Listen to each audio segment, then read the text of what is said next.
नमस्कार, मैं हूं देवेंद्र जायसवाल और आप देख रहे हैं सोमसागर न्यूज।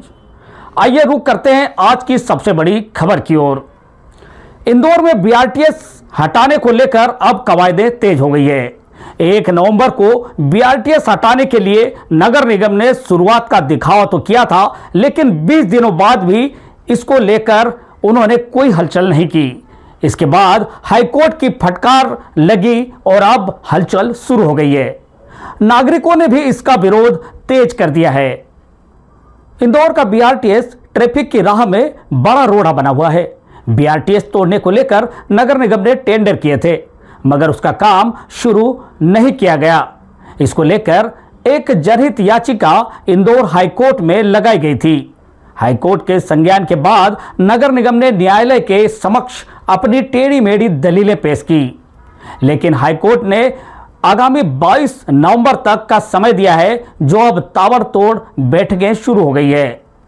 नगर निगम ने ट्रैफिक सुधार के लिए अब जोर लगाना शुरू कर दिया है। एक बैठक में कई निर्णय लेकर अब ट्रैफिक सुधार की ओर कदम बढ़ाए जा रहे हैं। नगर निगम द्वारा बीआरटीएस तोड़ने का जो निर्णय लिया है वो उचित निर्णय है। महानगर में ट्रैफिक जाम की स्थिति उत्पन्न होती है, कई जगह दुर्घटनाएं होती है। इसके साथ ही जनसंख्या भी बढ़ रही है शहर की, तो ये निर्णय बहुत उचित निर्णय है और इस पे तत्काल अमल भी हो रहा है तोड़ने पे। देखिए, हमारा शहर दिन पे दिन विकसित हो रहा है और इसमें इंदौर नगर निगम की महत्वपूर्ण भूमिका है। तो अगर अब तक के उनके सारे निर्णय स्वागत योग्य हैं, इसी वजह से हम स्वच्छता में लगातार प्रथम स्थान प्राप्त कर रहे हैं। अब अगर बीआरटीएस तोड़ने का उन्होंने निर्णय लिया है तो निश्चित ही ये स्वागत योग्य निर्णय है, क्योंकि हमारे इंदौर शहर की सड़कें काफ़ी सकड़ी हैं और जिससे यातायात में अवरोध उत्पन्न होता है।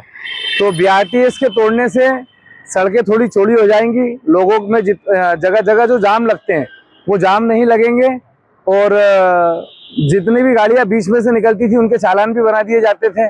कई लोग जल्दबाजी में या इमरजेंसी में दुर्घटना में घायल व्यक्तियों को लेकर दौड़ पड़ते थे, तो उनको भी परेशानियों का सामना करना पड़ता था।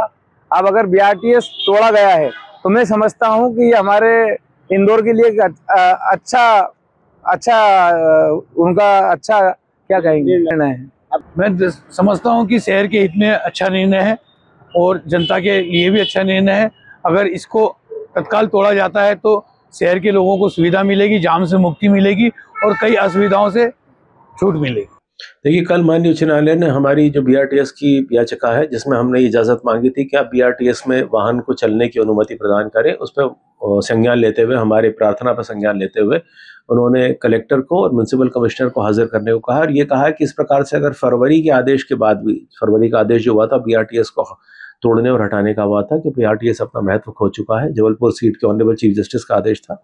उसके बाद क्या आपने कार्रवाई करी और क्या कारण है कि बीआरटीएस अभी तक टूटा नहीं, और क्यों ना अगर ये बीआरटीएस आपकी टूटने में इतनी देरी है तो क्यों ना हम यह करें कि आम जनता को अपना वाहन बीआरटीएस में चलाने की इजाज़त दे दी जाए।